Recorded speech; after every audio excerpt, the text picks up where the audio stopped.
Bonsoir à tous et à toutes. Bonsoir. Bonjour. Waouh. Je suis fatigué déjà. Bonjour à tous et à toutes. Que la grâce de notre Dieu soit avec vous tous. Waouh. Nous vous saluons ce matin au nom de notre Dieu, le Père, le Fils et le Saint-Esprit, le Dieu trinitaire digne d'adoration, digne de louange. Nous saluons aussi tous ceux qui sont par Internet, qui nous suivent en ligne. Dieu vous bénisse abondamment. Nous sommes appelés à marcher unis par la foi en Jésus-Christ. L'Église est une communauté d'amour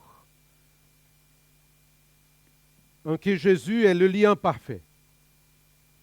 Je vous invite à commencer notre célébration en chantant cette unité, car nous sommes la famille de Dieu, des citoyens du royaume de Dieu. Je vous invite à chanter « Nous sommes unis dans la famille, car Dieu nous lie à toujours par une chaîne d'amour ». Je vous invite à se lever, s'il vous plaît, et à chanter ce chant pour la gloire du Seigneur.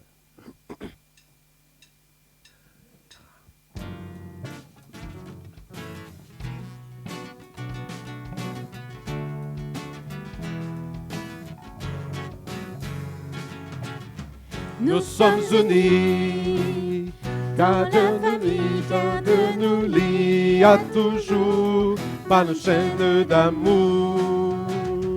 Concitoyens, nous sommes les siens, car Dieu nous lie à toujours par une chaîne d'amour. Et chacun des maillons dans l'épreuve tiendrait bon, lié à toujours par le chaîne d'amour. Et chacun des maillons dans l'épreuve tiendrait bon, lié à toujours par le chaîne d'amour. Nous sommes unis, nous sommes unis, car la famille que Dieu nous lie à toujours par le chaîne d'amour.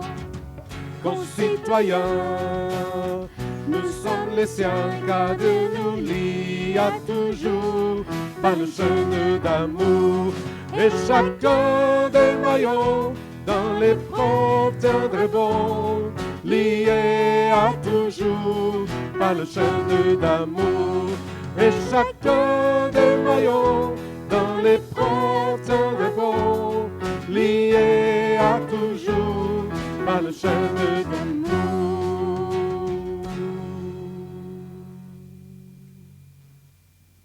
Vous pouvez vous asseoir, s'il vous plaît. Je vous invite à suivre la lecture de deux versets du texte de 1 Pierre, chapitre 3, verset 8, verset 9. L'apôtre Pierre, il nous dit comme ça. Enfin, ayez tous les mêmes pensées et les mêmes sentiments. Soyez pleins d'amour fraternel, de compassion, de bienveillance. Ne rendez pas le mal par le mal, ni l'insulte par l'insulte. Bénissez au contraire. Vous le savez, c'est à cela que vous avez été appelés afin d'hériter de la bénédiction. L'Église doit marcher dans cette unité essentielle. Luc nous raconte comment l'Église primitive marchait dans un seul cœur et d'une seule âme. Actes chapitre 4, verset 32. Cela ne veut pas dire qu'il ne peut pas y avoir des divergences d'opinion dans l'Église, mais que nous devons avant tout rechercher l'harmonie de nos opinions dans un but commun, car c'est le Dieu de la persévérance qui nous encourage à penser selon Jésus-Christ, dit la parole de Dieu. C'est pourquoi l'appel de Pierre est de faire preuve de plus d'amour et de sympathie les uns envers les autres. Lorsque nous développons ces caractéristiques qui reflètent l'amour de Jésus, nous devenons plus sensibles, plus miséricordieux envers les autres. Nous ne devons jamais oublier que Jésus est le plus grand exemple de miséricorde, exprimé dans de nombreux passages en faveur des malades, des affamés, des nécessiteux. Il est le plus grand exemple d'humilité et chaque disciple de Jésus suivra ce chemin d'amour. Oui, l'amour de Jésus nous conduit non seulement à pardonner aux autres, mais aussi à bénir même ceux qui nous traitent mal. Pourquoi? Parce que nous avons été appelés par Dieu à être son peuple saint, une sacerdoce royale, afin de diffuser ce message de réconciliation dans le monde. La bénédiction dont nous héritions vient de Dieu, car notre véritable héritage n'est pas un pays où coule le lait et le miel, mais il est conservé au ciel avec Jésus-Christ. Nous sommes appelés à marcher dans l'amour, comme Jésus. Je vous invite à prier, s'il vous plaît. Notre Dieu, notre Père, nous sommes ta famille, nous sommes tes enfants. Nous sommes appelés à marcher comme Jésus dans ce monde, dans un chemin d'amour, de grâce, de compassion. Et nous te demandons, Seigneur, ta puissance pour agir comme Jésus. De nous-mêmes, nous n'avons pas le pouvoir d'agir avec cet amour. Mais quand nous pensons à ton amour sur la croix, que tu as manifesté par ton Fils, nous sommes appelés à marcher dans ce chemin d'amour. Aide-nous, Seigneur, à chacun d'entre nous, à vivre dans le même pas de Jésus. Bénis chacun et chacune ce matin, que tu puisses continuer à parler à nos cœurs. Au nom de Jésus. Amen. On va louer le Seigneur. Ce Seigneur qui nous a aimés en premier. Ce Seigneur qui a manifesté son amour sur la croix. Et je vous invite à se lever pour chanter des chants qui parlent de cet amour de Dieu pour nous. Il nous appelle à la croix. En toi les humbles sont bénis. En toi les faibles sont affermis. Le cœur brisé, tu rétablis, donnant ta vie. Je vous invite à chanter ce chant pour la gloire de Dieu.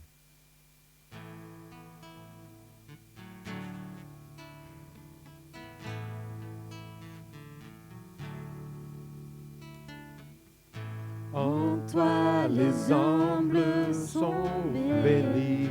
En toi les faibles sont affermis. Le cœur brisé tu rétablis, donnant ta vie. Cet amour qui peut libérer, cet amour qui peut restaurer, nous appelle par notre nom. Tu nous appelles par notre nom. Ce Dieu qui créa tout l'univers, ce Dieu qui va mourir au calvaire, nous appelle par notre nom. Tu nous appelles par notre nom.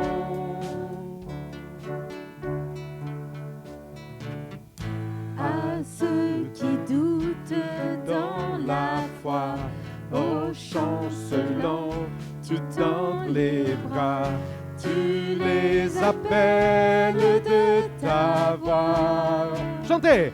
Venez à moi, cet amour qui peut libérer, cet amour qui peut restaurer, nous appelle par notre nom. Tu nous appelles par notre nom. Ce Dieu qui créa tout l'univers,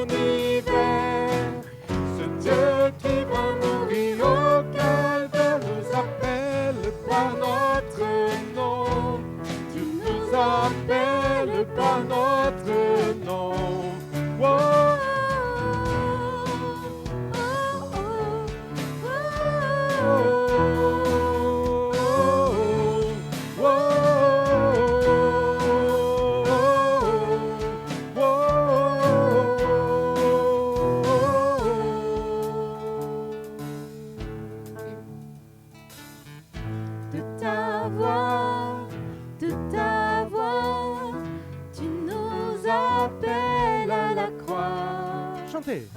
de ta voix, tu nous appelles à la croix. De ta voix. De ta voix, de ta voix, tu nous appelles à la croix. De ta voix, tu nous appelles À la croix. Cet amour qui peut libérer, cet amour qui peut restaurer, nous appelle par notre nom. Tu nous Appelle par notre nom. Ce Dieu qui créa tout l'univers, ce Dieu qui va mourir au calvaire, nous appelle par notre nom. Tu nous Appelle par notre nom. Oh, oh, oh, oh,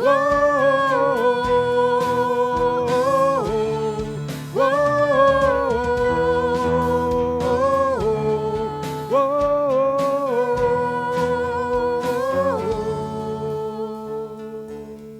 de ta voix. de ta voix, tu nous appelles à la croix. De ta voix, Tu nous appelles à la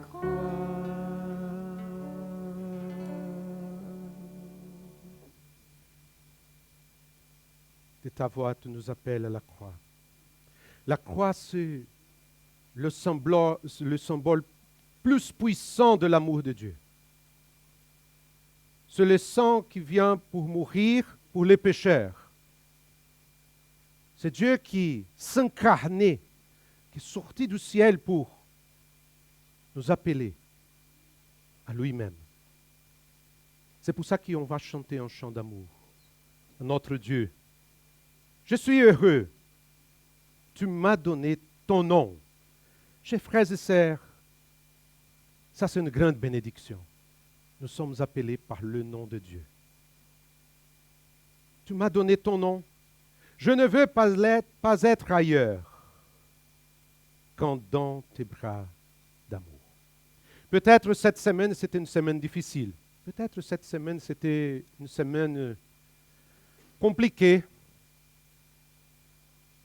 Parfois, on s'angoisse beaucoup. Ce sont des nouvelles, des sujets qui parlent des guerres, des bruits des guerres, des circonstances difficiles. Et parfois, on oublie que Dieu nous aime. Parfois, on oublie que les bras d'amour de Dieu sont toujours ouverts pour chacun d'entre nous. Je vous invite à chanter ce chant. Je vais chanter un chant d'amour. 1, 2, 3, 4.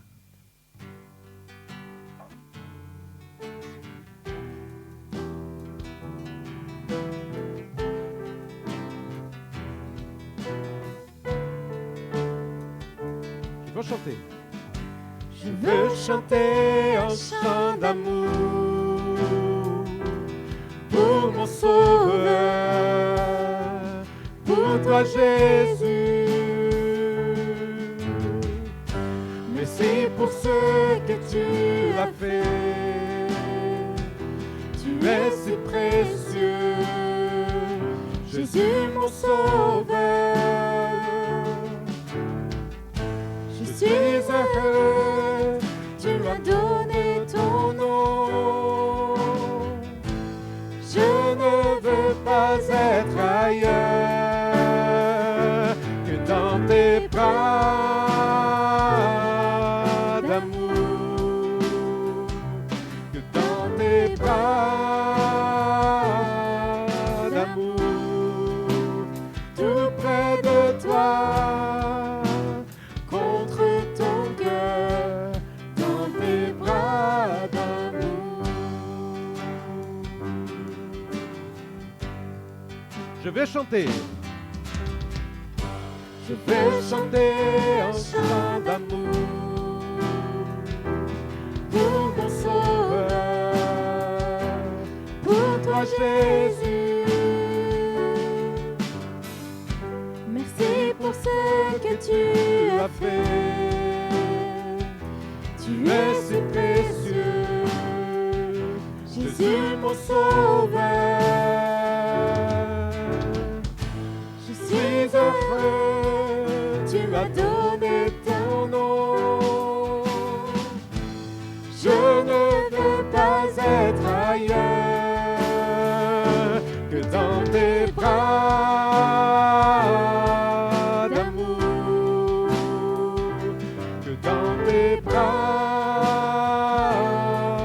d'amour, tout près de toi, contre ton cœur, dans tes bras d'amour.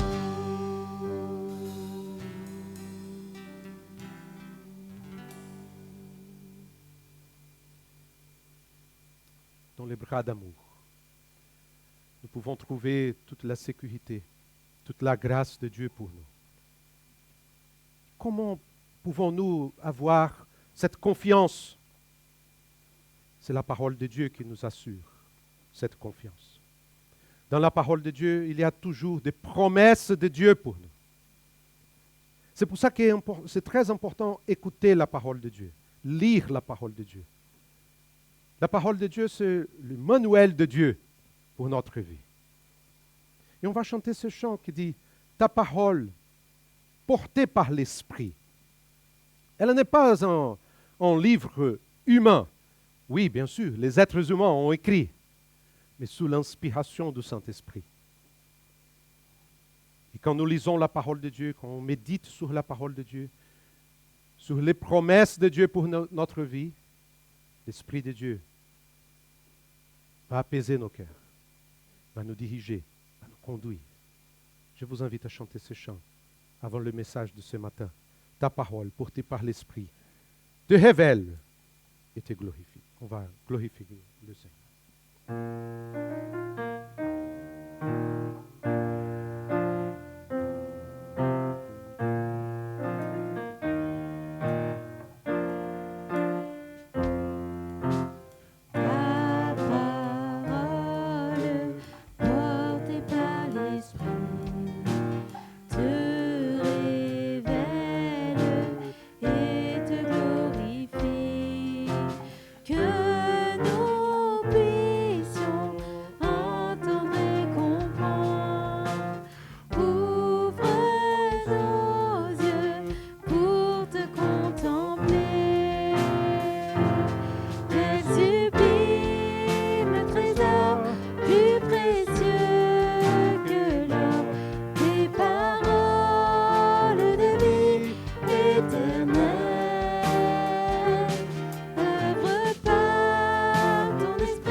Ta parole. Ta parole convainc de péché et nous change pour te ressembler. Que nos cœurs soient comme un sol fertile, combat en nous l'incrédulité. Quel sublime, Quel sublime trésor, plus précieux que l'or, tes paroles de vie éternelle. Œuvre par ton esprit pour révéler le Christ. Parle-nous, nourris-nous par ta voix. ta parole. Ta parole sur fondation, l'espérance des générations. Que nos vies soient bâties sur ce roc. Instruis-nous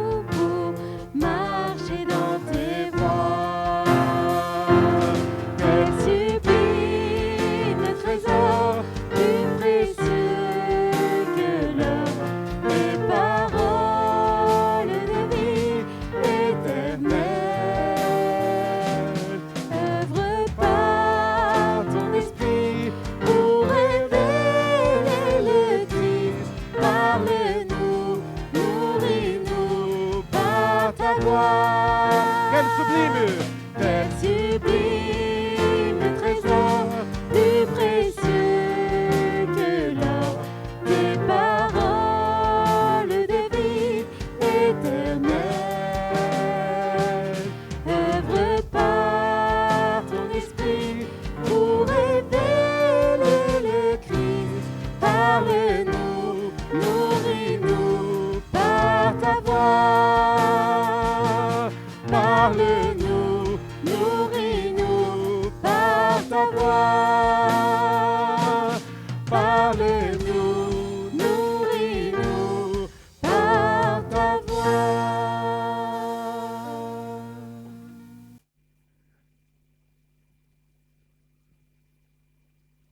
Je vous invite, s'il vous plaît, à ouvrir votre Bible. 1 Corinthiens chapitre 13, s'il vous plaît. 1 Corinthiens chapitre 13, aujourd'hui je voudrais terminer ce chapitre. Dans mon dernier sermon, dans mon dernier message, nous avons examiné les qualités et les caractéristiques de l'amour. Et la raison pour laquelle il est réservé aux forts qui, autrefois, se reconnaissent comme faibles. En d'autres termes, nous sommes incapables d'aimer en nous-mêmes, parce que notre nature humaine, avec les manifestations des œuvres de la chair, nous empêche d'avoir un amour plein et dévoué tel qu'il y est décrit dans l'Écriture. Il est fondamental, extrêmement nécessaire, si l'on peut dire, de reconnaître nos limites aux pieds du Seigneur et d'implorer son aide pour aimer comme Dieu nous a aimés. Aujourd'hui, j'aimerais terminer ce chapitre en examinant l'amour d'un point de vue de la maturité chrétienne.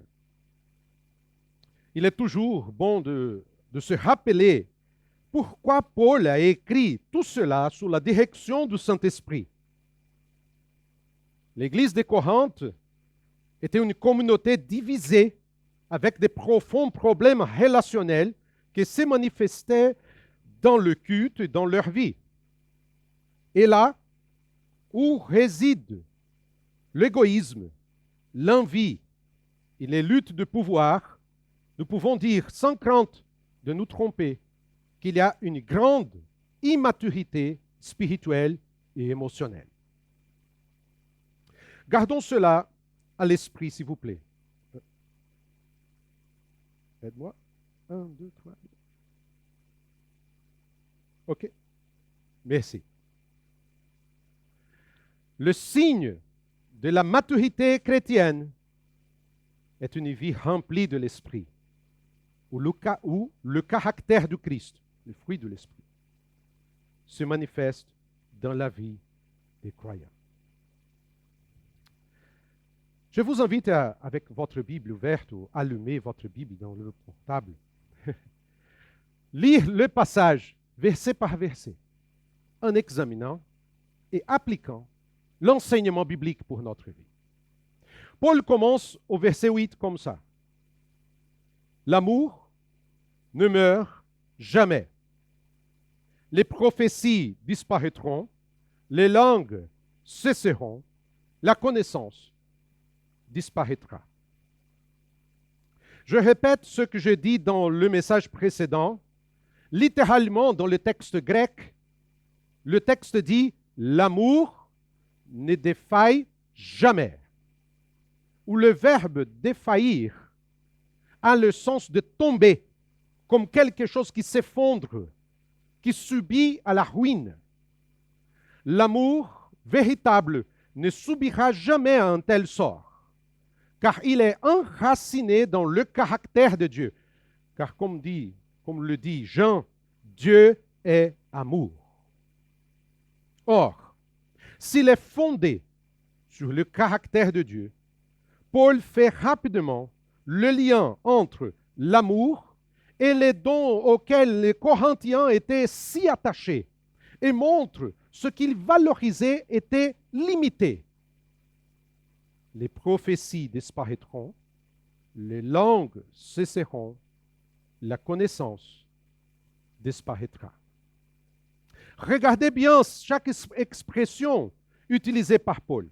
Les prophéties disparaîtront, c'est-à-dire que l'expression grecque dans le texte grec parle de rendre inefficace, d'annuler. Les prophéties montrent ce que Dieu dit aux hommes par l'intermédiaire du prophète. Mais lorsque nous nous tiendrons devant Dieu, il n'y aura plus de place pour la prophétie, pour les prophètes et pour les prophéties. Car les prophéties ne seront plus nécessaires devant Dieu. Les langues cesseront, c'est-à-dire, en grec, faire cesser, faire reposer, où le temps du verbe porte l'idée que les langues cesseront automatiquement. Les Corinthiens admiraient ce don y attachaient une grande importance, mais la même perspective s'applique ici, c'est-à-dire que dans la présence de Dieu, il n'y aura aucune raison pour une manifestation en langue. Et la connaissance, dit le texte, s'évanouira littéralement, qui est le même verbe qu'apparaît en relation aux prophéties, montrant que toute la connaissance acquise des choses terrestres face à la connaissance de Dieu ne signifiera rien. Paul approfondit cette perspective en disant, verset 9 et verset 10, « En effet, nous connaissons partiellement et nous prophétisons partiellement. Mais quand ce qui est parfait sera venu, ce qui est partiel disparaîtra. » Qu'avons-nous ici? Quelque chose de simple que nous oublions parfois, à savoir que toute la connaissance que nous avons est partielle. Qu'il s'agisse de la vie, des personnes, de nous-mêmes et de Dieu. Toute la connaissance que nous avons est partielle. Et pourquoi est-ce que important? Parce que parfois les conflits qui surgissent dans les relations partent du principe que nous savons tout. L'orgueil de se sentir au-dessus de l'autre à cause du prétendu savoir que nous possédons. Je sais.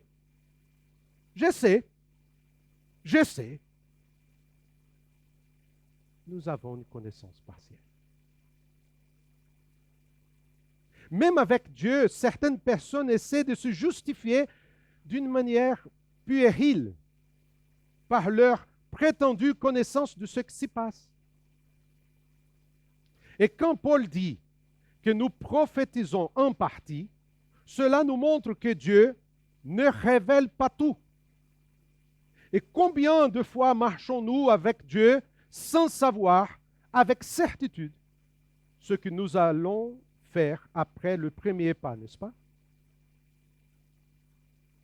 Il est amusant de constater que certaines personnes viennent me voir et me disent, « Pasteur, j'aimerais connaître la volonté de Dieu pour ma vie. » Je suis tenté de répondre, « J'aimerais aussi connaître la volonté de Dieu pour moi. »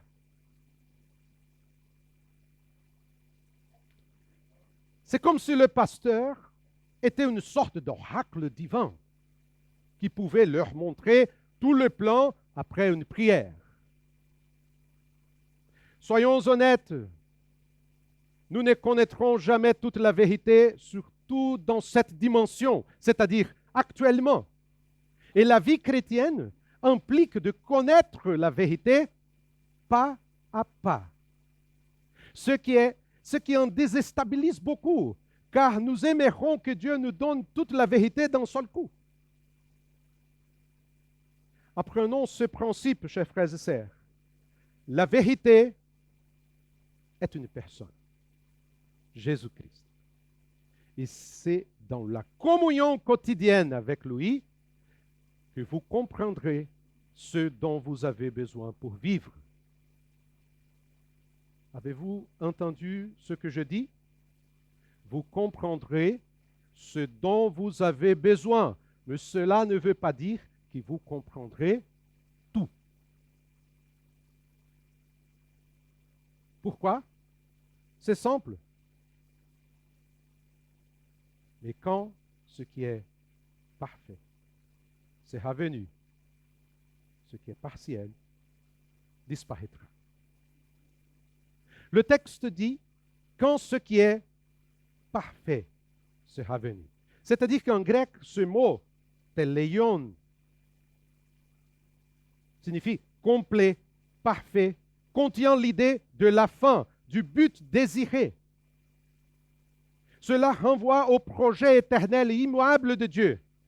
Car lorsqu'il entendra l'accomplissement de tout ce qui est partiel sera anéanti. Comment mieux comprendre cela? Je vais vous raconter une petite histoire. Un jour, un pasteur conduisait sa voiture. Il a vu un autocollant sur la voiture qui précédait. Patience. Dieu n'a pas encore fini son travail en moi.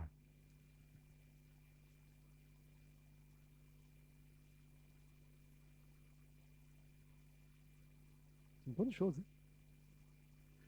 Dieu n'est pas encore fini son travail en moi. Il est intéressant de voir comment Dieu nous parle, n'est-ce pas? La circulation révèle souvent notre impatience. Mais pas seulement. Nous voulons parfois que les gens pensent, agissent et suivent ce que nous voulons. Ce manque de patience, parfois disproportionné, révèle notre immaturité et notre manque d'amour. Pouvez-vous imaginer que Dieu agisse envers nous de la même manière que nous agissons envers les autres? Cela nous dit, chers frères et sœurs, que Dieu a un processus lent et patient avec nos limites et nos ambiguïtés. Oui, vous ne saurez pas tout, mais lorsque l'Éternel viendra dans sa gloire et que Jésus-Christ se manifestera dans la gloire à la fin des temps, nous nous rendrons vite compte que tout le reste perdra de sa valeur. Ce que nous avons aujourd'hui, c'est la partialité. Qu'il s'agisse des gens, de moi-même, de la réalité ou même de Dieu. Je ne peux pas tout savoir, mais tout ce que je dois savoir, le Seigneur me le montrera et me l'enseignera parce qu'il n'a pas encore achevé son œuvre en moi. Patience. Dieu n'a pas encore fini son travail en moi. C'est pourquoi Paul dit au verset 11, « Lorsque j'étais enfant, j'ai parlé comme un enfant, j'ai pensé comme un enfant, j'ai raisonné comme un enfant.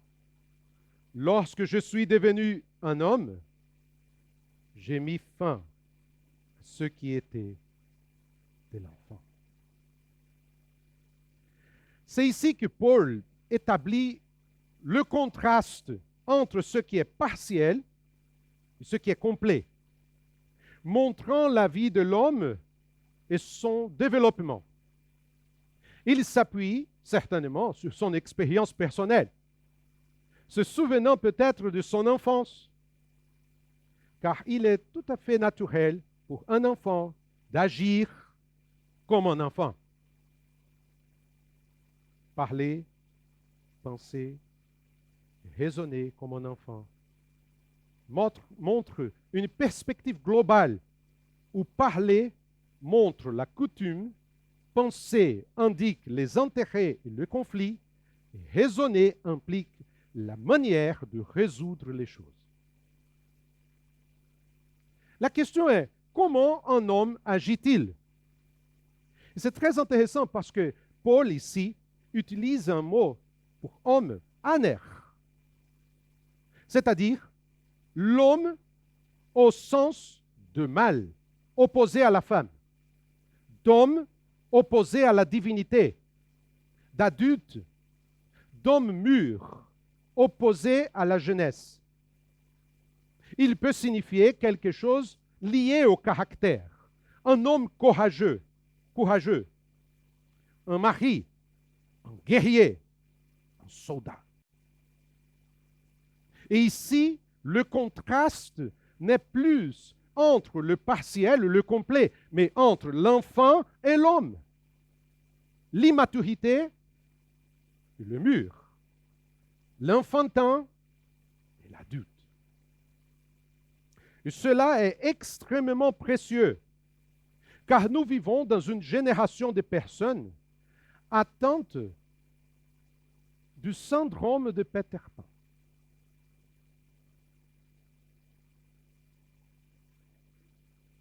Des personnes qui refusent de grandir, si fragiles, qu'elles réagissent comme des enfants face aux circonstances adverses de la vie, sans résilience, sans résistance, et qui finissent donc pour générer des conflits inutiles dans la vie. La question est, quel est le rapport avec l'amour? C'est simple. L'amour nous conduit à la maturité. Car toutes les qualités que nous avons examinées dans le passage précédent, du verset 4 au verset 8, nous montrent que, en plus de ne pas penser à soi, l'amour sacrificiel et dévoué, agapé, grandit au fur et à mesure que nous développons la connaissance du Christ en nous. La maturité chrétienne, qui est l'âge adulte, nous amène à prendre une décision. J'ai mis fin à ce qui était de l'enfant. Finir ici, il y a le sens d'abandonner. Et ce n'est qu'ici, dans ce chapitre, que Paul utilise le même verbe 4 fois. 4 fois. Au verset 8, au verset 10 et au verset 11. C'est le même verbe.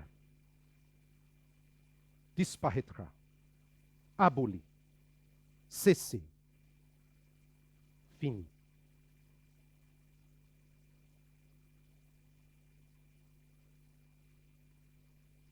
Qu'est-ce que cela signifie?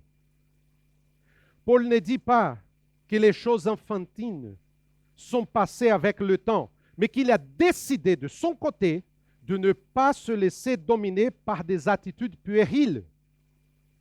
Le parfait serait comme si Paul disait, je renonce aux enfantillages de manière décisive et définitive. C'est pour ça, chers frères et sœurs, dans mon premier message sur le chapitre 13, j'ai expliqué que l'amour n'est pas seulement un sentiment, mais c'est surtout une attitude. Et ici, Paul expresse ces choses. J'ai fini. J'ai décidé d'abandonner les choses d'enfant. La question est simple, chers frères et sœurs. Pourquoi les conflits surviennent-ils? Pourquoi de nombreux couples se séparent-ils? Pourquoi les gens s'éloignent-ils les uns des autres pour des raisons futiles? Une bonne réponse serait que les gens parlent, pensent et raisonnent souvent comme des enfants et non comme des adultes. Les gens qui refusent grandir, le syndrome de Peter Pan. En général, les enfants sont égoïstes. Ils pensent à eux-mêmes. Si vous ne faites pas attention, vous risquez de créer un monstre. Si vous ne savez pas leur dire non, par exemple. La pensée naturelle d'un enfant est « je suis le roi ». Je pleure et maman vient à moi.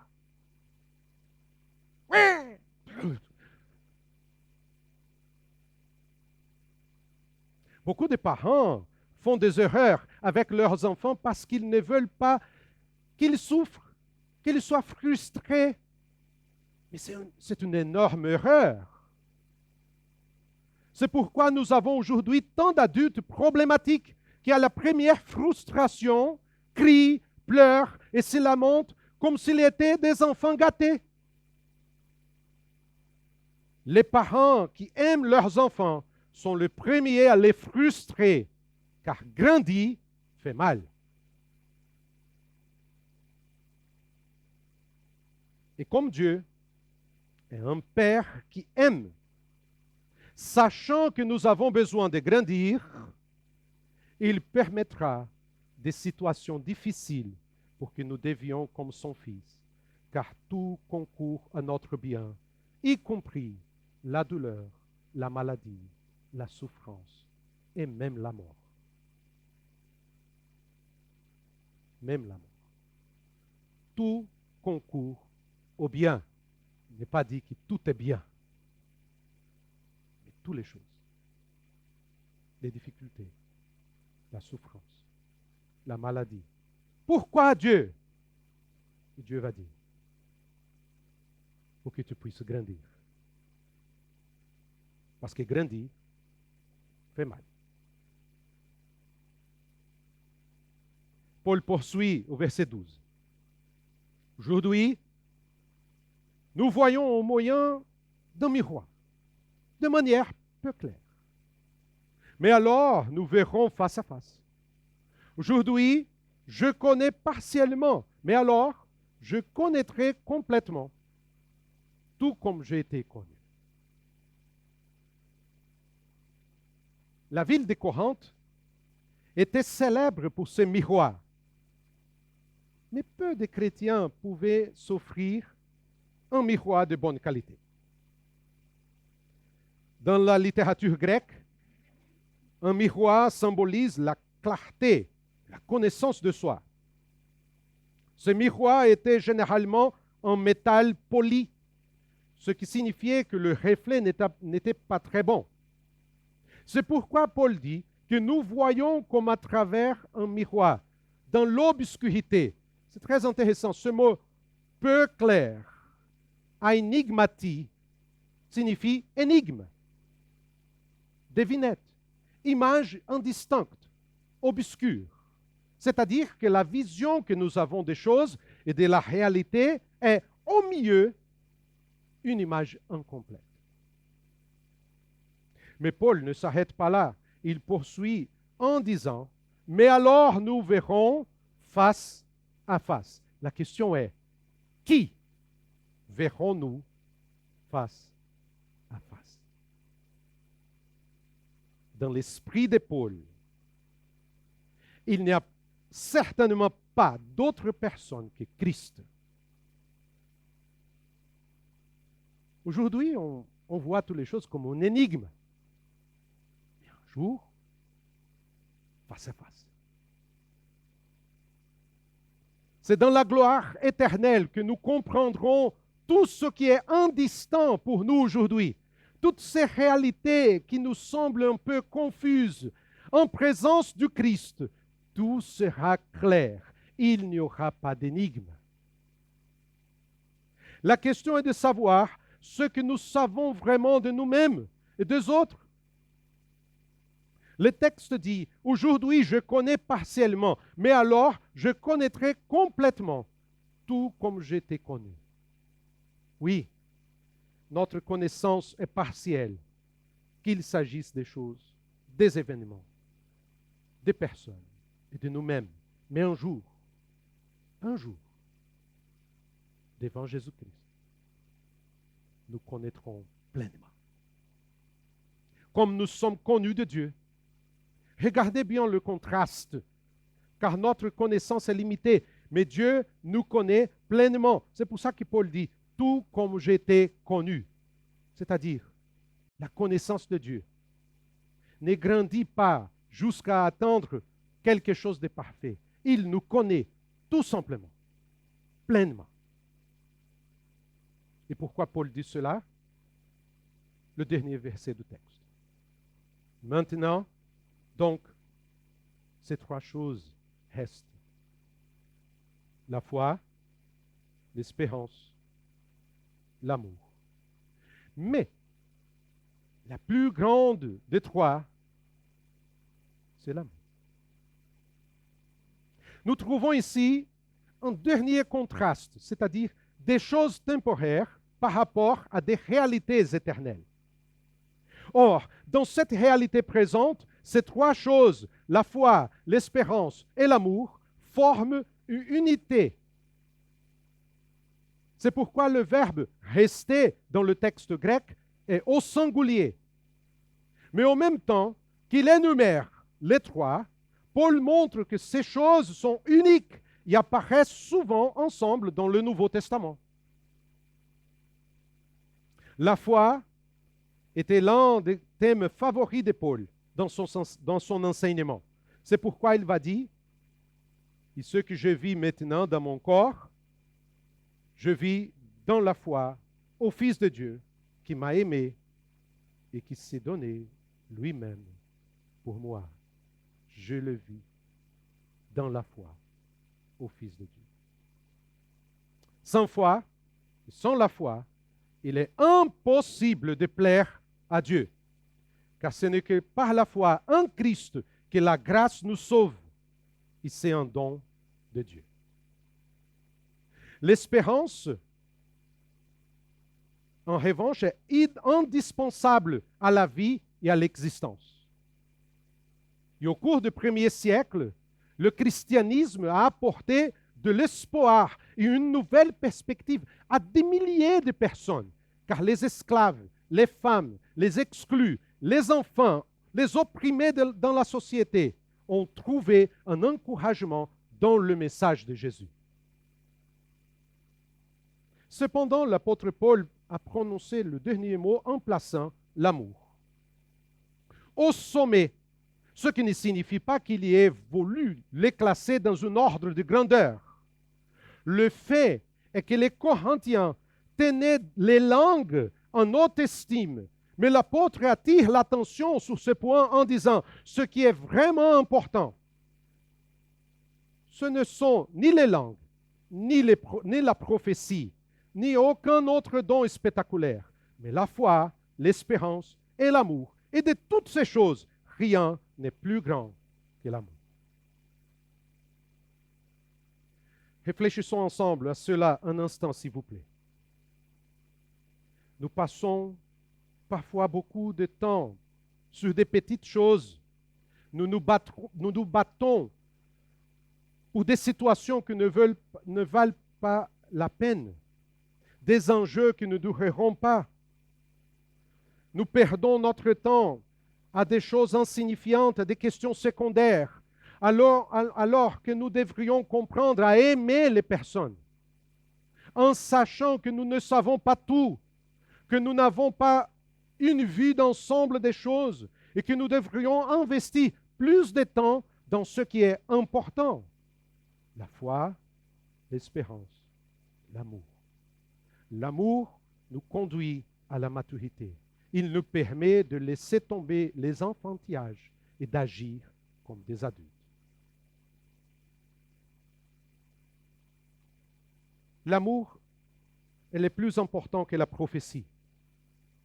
L'amour est plus important que la connaissance, les langues ou quoi que ce soit d'autre. La vie chrétienne d'aujourd'hui doit grandir dans l'amour, en comprenant ces liens, maintenant en partie. Alors, parfait. Maintenant, comme un enfant. Alors, comme un adulte. Maintenant, comme à travers un miroir, un énigme. Alors, face à face, comme nous sommes connus. Oui, chers frères et sœurs, la maturité d'un croyant ne se mesure pas à la quantité de ses talents, de ses dons, de ses connaissances ou de ses compétences. Il ne s'agit pas de savoir s'il est un prédicateur éloquent ou quelqu'un de totalement dévoué à l'Église. La maturité se mesure au caractère du Christ, au développement de ces qualités spirituelles fondamentales que sont la foi, l'espérance et l'amour.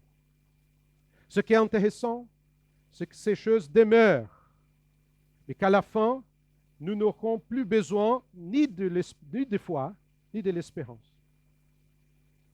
Parce que nous serons devant la présence du Seigneur Jésus. Mais l'amour durera toujours, parce que nous sommes sauvés par son amour, que nous jouirons de lui et de son amour pour toujours. Ce que Dieu nous appelle ce matin est d'être moins sachant, je sais, moi. Ce que Dieu voudrait de nous, c'est qu'on puisse grandir. J'ai décidé d'arrêter les choses d'enfant, de se battre pour des choses qui sont petites, d'aimer les gens. Parce que quand on regarde le texte, qui est l'amour? L'amour est patient. Il est plein de bonté. L'amour n'est pas envieux. L'amour ne se vante pas. Il ne s'enfle pas d'orgueil. Il ne fait rien de malhonnête. Il ne cherche pas son intérêt. Il ne s'irrite pas. Il ne soupçonne pas le mal. Il ne se réjouit pas de l'injustice. Il se réjouit de la vérité. Il pardonne tout. Il croit tout. Il espère tout. Il supporte tout. L'amour ne meurt jamais. Dieu nous invite à marcher dans ce schéma. Je vous invite à prier, s'il vous plaît.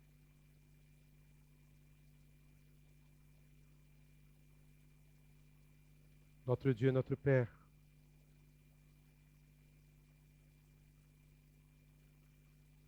ce chemin d'amour, c'est le chemin de la grâce. Pour nous-mêmes, nous sommes incapables de marcher dans cet amour.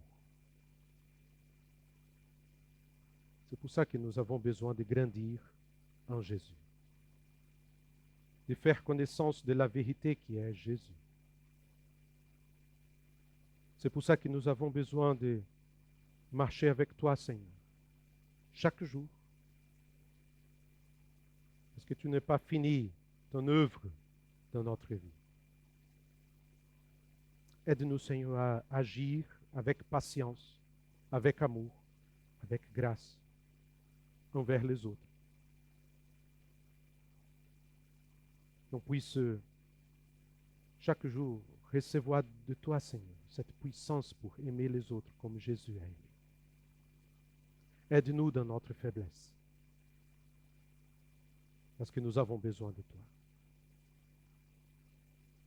Aujourd'hui, on puisse décider d'aimer et de grandir comme des adultes pour glorifier ton nom. C'est vrai, Seigneur, nous ne connaissons pas toutes les choses. Nous ne connaissons pas toutes les circonstances. Nous ne savons pas pourquoi nous passons ce moment-là de notre vie. Mais un jour, sera face à face. On va comprendre toutes les choses. Aide-nous, Seigneur, à marcher dans l'amour, dans la foi et dans l'espérance. Au nom de Jésus. Amen. Je vous invite à chanter. Un chant